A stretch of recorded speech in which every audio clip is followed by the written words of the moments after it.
मुश्किलों से भाग जाना आसान होता है। मुश्किलों से भाग जाना आसान होता है। हर पहलू जिंदगी का इम्तिहान होता है। डरने वालों को मिलता नहीं कुछ जिंदगी में, लड़ने वालों के कदमों में जहान होता है। तो स्टूडेंट्स ध्यान रखना और हिम्मत से काम लेना, डरना नहीं, डर के आगे जीत है। तो देखिए स्टूडेंट्स काफ़ी कमेंट्स लिख रहे हैं कि सर पढ़ाई में मन नहीं लगता, समझ में नहीं आता है, तो मैंने आज उनके लिए शेर बोला है। तो देखिए हिम्मत से काम लेते हैं, कभी डरते नहीं हैं। जब आप लोग ठीक है सिस्टम से पढ़ेंगे कि चीज़ के लिए पढ़ते रहेंगे तो एक दिन वो आएगा कि आप उस पर खड़े हो जाएंगे। जिस प्रकार से अगर मैं बताना चाहूँ आपको कि अगर आपको छत पर चढ़ना है तो आपको एक सीढ़ी की जरूरत होती है, और जब हम छत पर चढ़ते हैं तो सीढ़ी पर पहली एक सीढ़ी पर कदम रखते हैं, फिर दूसरी पर रखते हैं, तीसरी पर रखते हैं, चौथी पर रखते हैं, मतलब वन बाय स्टेप हम क्या होता है एक दिन छत पर पहुंच जाते हैं, मतलब स्टेप बाय स्टेप चढ़ेंगे और हम छत पर चढ़ जाएंगे। तो स्टूडेंट्स इसी तरीके से एक पढ़ाई का सिस्टम होता है। आप एक एक टॉपिक को पढ़िए, एक एक धीरे धीरे से आप आज एक टॉपिक पढ़ेंगे, कल 2 पढ़ेंगे, 3 पढ़ेंगे, तो आने वाले टाइम में 1 महीना 2 महीने के अंदर आपके पास इतना मटेरियल हो जाता है कि आपको पता लग जाता है, समझ में आने लगता है कि अब हमें को क्या पढ़ना और इसका मतलब क्या होता है। तो ठीक है, आप लोग हिम्मत मत हारना और इसको धीरे स्टेप बाय स्टेप पढ़ते चले जाना। आप लोग बहुत अच्छे, बहुत आगे जाने वाले हो, बहुत अच्छे से पढ़ सकते हो। तो स्टूडेंट्स मैं आज आपको बताने वाला हूं, जो आज का हमारा टॉपिक है वो है समस्थानिक, जिसको इंग्लिश में हम कहते हैं आइसोटॉप्स। आज पढ़ने वाले हैं, बहुत अच्छे से हम समझेंगे कि समस्थानिक क्या होता है, कैसे होता है, इसके विषय में हम विस्तार से देखिए चर्चा करने वाले हैं। समस्थानिकों की खोज सोडी ने की थी। तो स्टूडेंट देखिए हम इसको समझ पा रहे होंगे, जो समस्थानिक हैं वो एक वैज्ञानिक हुए सोडी, जिन्होंने समस्थानिकों के बारे में खोज की थी कि समस्थानिक क्या होते हैं। अब समझेंगे हम इसकी परिभाषा। वे परमाणु जिनके परमाणु क्रमांक समान परंतु द्रव्यमान संख्याएं या परमाणु भार अलग अलग होते हैं, एक दूसरे के समस्थानिक कहलाते हैं। तो स्टूडेंट्स देखिए परिभाषा से हम समझ पा रहे होंगे, परमाणु क्रमांक मतलब एटॉमिक नंबर, जिनके एटॉमिक नंबर क्या हो, समान होने चाहिए, लेकिन उनके जो परमाणु भार है या द्रव्यमान संख्या जो होती है वो कैसी हो, भिन्न भिन्न हो या अलग अलग हो, वो समस्थानिक कहलाते हैं। जैसे ये देखिए समझेंगे हम, ये हमारे पास में 1H1, आपको पता है हाइड्रोजन का परमाणु क्रमांक कितना होता है, 1 होता है, तो 1H1 और द्रव्यमान संख्या भी इसकी 1 है। सेकंड आपका 1H2, जहां पर द्रव्यमान संख्या 2 है और एटॉमिक नंबर 1 ही है। तीसरे को देखेंगे 1H3, जहां पर एटॉमिक नंबर 1 है और द्रव्यमान संख्या 3 है। तो देखिए तीनों में अगर हम द्रव्यमान संख्या देखें तो पहले की 1, 2, 3 मतलब अलग अलग है, और एटॉमिक नंबर को हम देखें पहले का भी 1, 2, 1 और 1, मतलब तीनों के जो एटॉमिक नंबर हैं वो समान है। जब इस तरीके की कोई भी तत्व होते हैं वो क्या होते हैं, वो एक दूसरे के आपस में समस्थानिक होते हैं। समझ में आ गया? तो स्टूडेंट्स देखिए हम समझेंगे यहाँ पर 1H1 को कहते हैं प्रोटियम, क्या कहते हैं, प्रोटियम। 1H2 को कहते हैं हम ड्यूटीरियम, और 1H3 को कहते हैं हम ट्राइटियम। ये इनके नाम है। और एक बात मैं आपको बता दूं, केवल हाइड्रोजन ही के ही समस्थानिक ऐसे हैं जिनको केवल नाम दिए गए हैं, जैसे प्रोटियम, ड्यूटीरियम, ट्राइटियम। अन्य तत्वों के किसी भी समस्थानिक को कोई अलग से नाम नहीं दिया गया है। तो ये बात समझ में आ रही होगी। तो स्टूडेंट्स इसको इस तरीके से हम समझ लेंगे। और स्टूडेंट्स इनकी पहचान करने का आसान तरीका होगा, कहीं पर भी कोई भी समस्थानिक अगर लिखे हुए हैं उनको देखेंगे क्या उनके परमाणु क्रमांक समान हैं। जहां जहां परमाणु क्रमांक आपको समान दिखाई दे जाएं और उनकी द्रव्यमान संख्या अलग अलग लिखी दिखाई दे जाएं तो सीधे से पहचान कर लेना ये आपके क्या होते हैं, समस्थानिक होते हैं, मतलब आइसोटॉप्स होते हैं।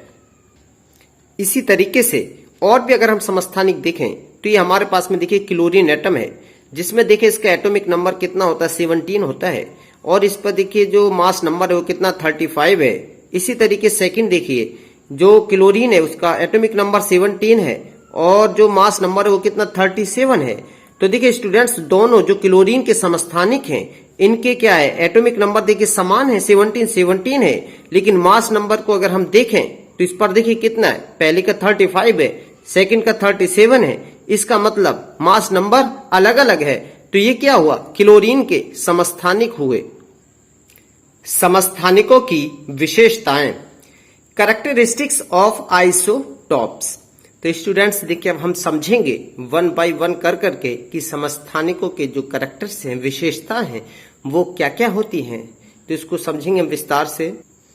नंबर 1 पॉइंट, समस्थानिकों के परमाणु क्रमांक समान तथा द्रव्यमान संख्याएं भिन्न भिन्न होती हैं। तो स्टूडेंट्स देखिए, आपको पता होगा कि परमाणु क्रमांक को हम किससे प्रदर्शित करते हैं, जेड से। और परमाणु क्रमांक क्या होता है, प्रोटॉन की संख्या होती है। इसी तरीके से द्रव्यमान संख्या क्या होती है, Z+N। समझ गए ना बात के लिए। और इस चीज को लिए अच्छे से समझने के लिए मेरा जो इससे पहले वाला वीडियो है, जहां पर मैंने आपको न्यूमेरिकल निकालना सिखाया, मतलब परमाणु क्रमांक और द्रव्यमान संख्या क्या होती है, वो वीडियो का लिंक मैं आपको डिस्क्रिप्शन बॉक्स में दे दूंगा। तो वहां से जाकर के उस वीडियो को अच्छे से समझ सकते हैं। तो वहां से ये बात आपकी समझ में आ जाएगी, ये जेड या Z+N क्या होते हैं। सेकंड पॉइंट, समस्थानिकों की द्रव्यमान संख्याएं भिन्न भिन्न होने के कारण इनके भौतिक गुण भिन्न भिन्न होते हैं, परंतु परमाणु क्रमांक समान होने के कारण रासायनिक गुण व इलेक्ट्रॉनिक विन्यास समान होते हैं। तो स्टूडेंट्स देखो, आपको पता होगा इलेक्ट्रॉनिक विन्यास मतलब इलेक्ट्रॉनिक कॉन्फ़िगरेशन जब भी करेंगे, क्योंकि परमाणु क्रमांक बेस पर इलेक्ट्रॉनिक कॉन्फ़िगरेशन होता है, तो परमाणु क्रमांक जब समान है तो सीधी सी बात है इलेक्ट्रॉनिक विन्यास तो सभी का समान आएगा। और इनकी जो रासायनिक गुण है मतलब केमिकल प्रॉपर्टीज भी समान होती हैं।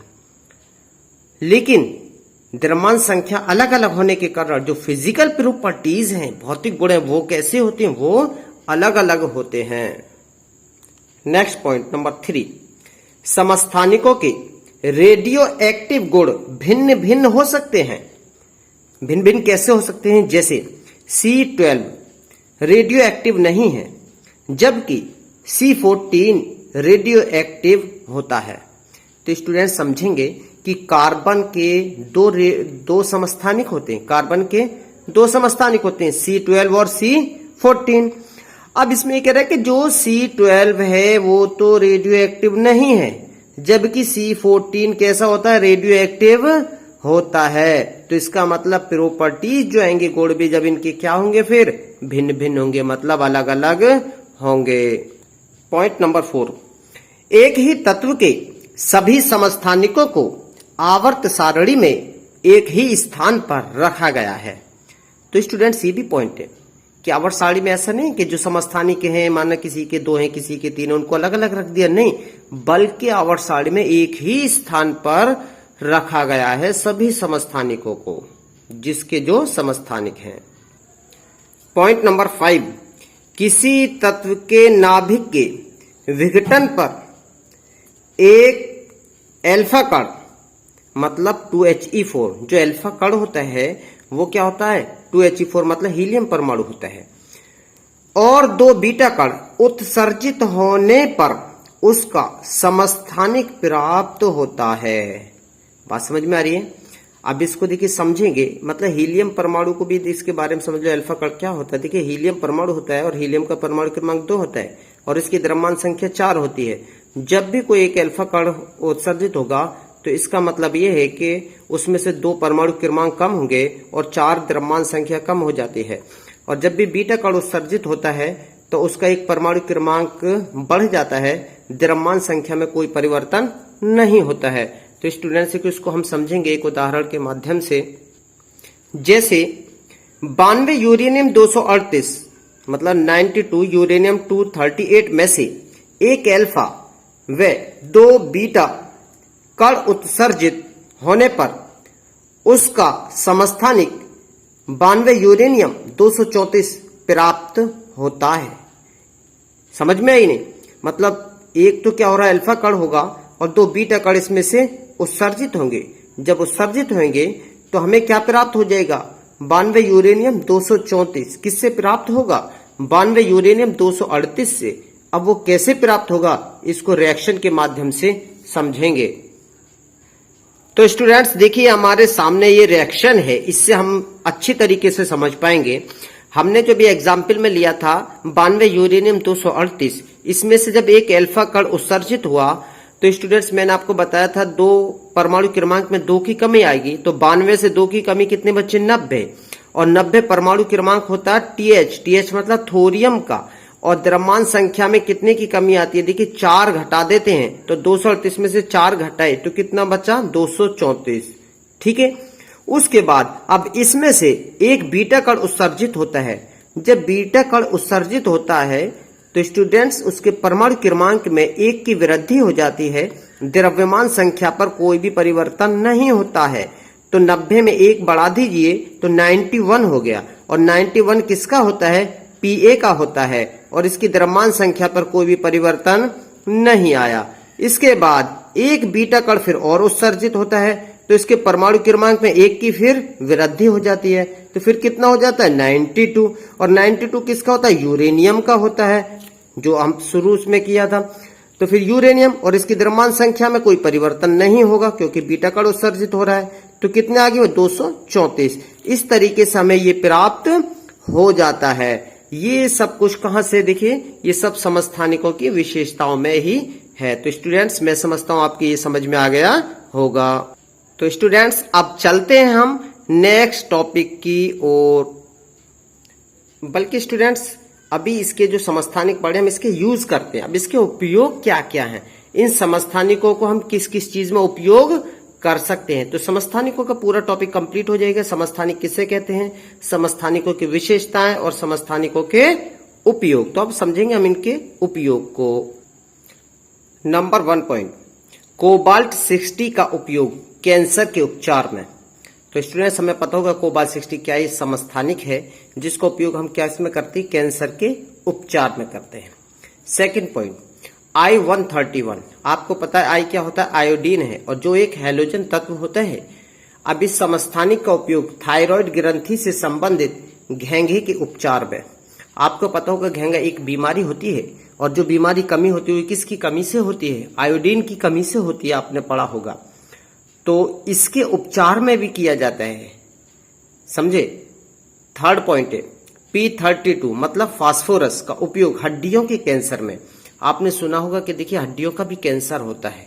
जब हड्डियों के किसी व्यक्ति को कैंसर होता है तो उसमें फास्फोरस 32 का उपयोग किया जाता है। कहते हैं ना कि इसकी जांच की जाती है, जो जांच होती है, टेस्ट होते हैं स्टूडेंट्स, वो इसी पर आधारित होते हैं। नेक्स्ट पॉइंट है C14 का प्रयोग या उपयोग पुरातत्वों की आयु ज्ञात करने में।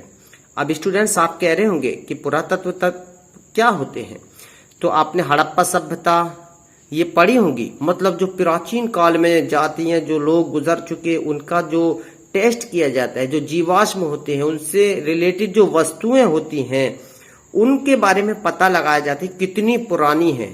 तो उसका किसका प्रयोग किया जाता है, C14 का, जो एक समस्थानिक है, समझ गए ना, कार्बन का। तो इस तरीके से स्टूडेंट्स के समस्थानिकों के उपयोग भी हमने पढ़ लिए। तो अब ये समस्थानिकों का जो टॉपिक था हमारा, क्वेश्चन बनता है समस्थानिक किसे कहते हैं, समस्थानिकों की विशेषता लिखिए और इनके उपयोग भी लिखिए। तो स्टूडेंट्स इस तरीके से हमारा ये वाला जो क्वेश्चन है पूरा कंप्लीट हो जाता है। मैं समझता हूं कि ये आपकी समझ में आ गया होगा। अभी तक स्टूडेंट्स अगर मेरा चैनल सब्सक्राइब नहीं किया है तो प्लीज सब्सक्राइब जरूर कर लें, क्योंकि मैं देने वाला हूं आपको कंप्लीट नोट्स 11th क्लास के। अब नेक्स्ट टॉपिक शुरू होता है हमारा समभारिक मतलब आइसोबार्स। तो स्टूडेंट्स से कि हम समझेंगे इससे समभारिक का संधि विच्छेद करें सम प्लस भारिक। तो सम माने समान होता है और भारिक का मतलब है भार होता है।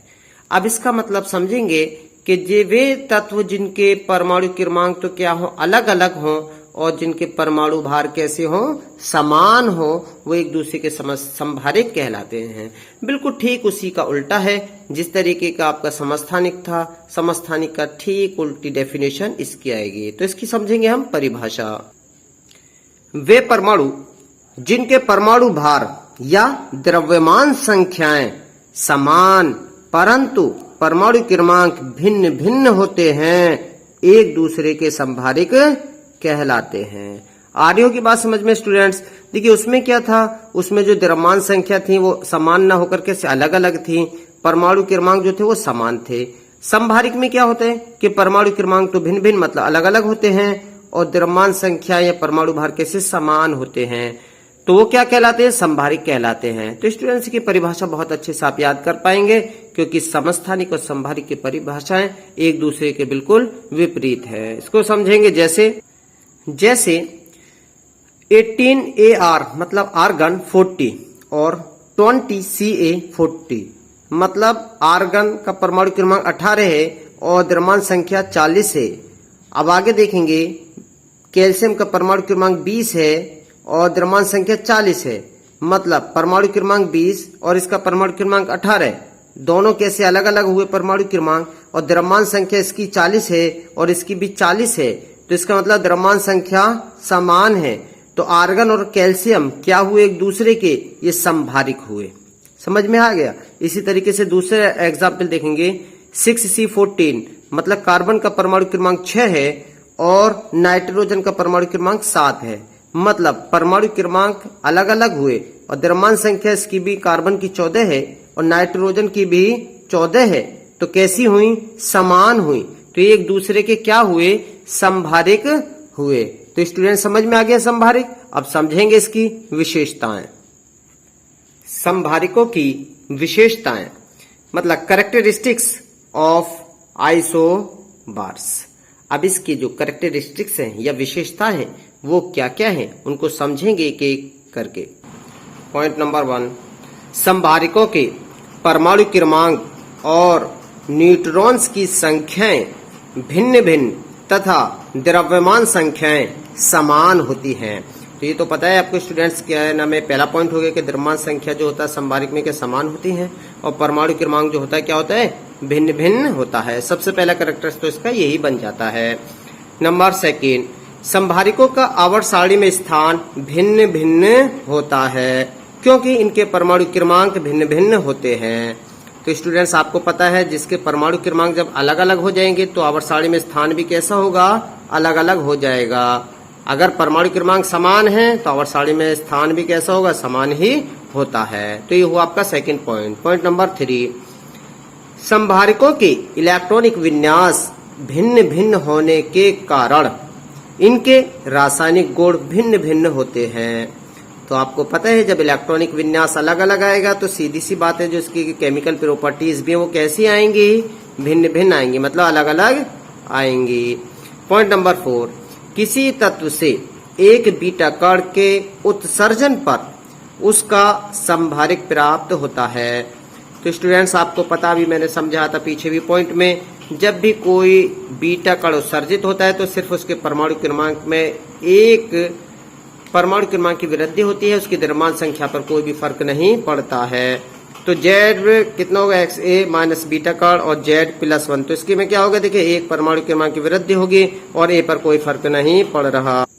तो स्टूडेंट्स आपको वीडियो कैसा लगा जरूर मेरे कमेंट्स बॉक्स में लिख करके बताइए। अगर वीडियो अच्छा लग रहा है तो प्लीज लाइक करें और अभी तक चैनल को सब्सक्राइब नहीं किया तो प्लीज सब्सक्राइब भी करें। मिलते हैं नेक्स्ट वीडियो में। Okay, thank you.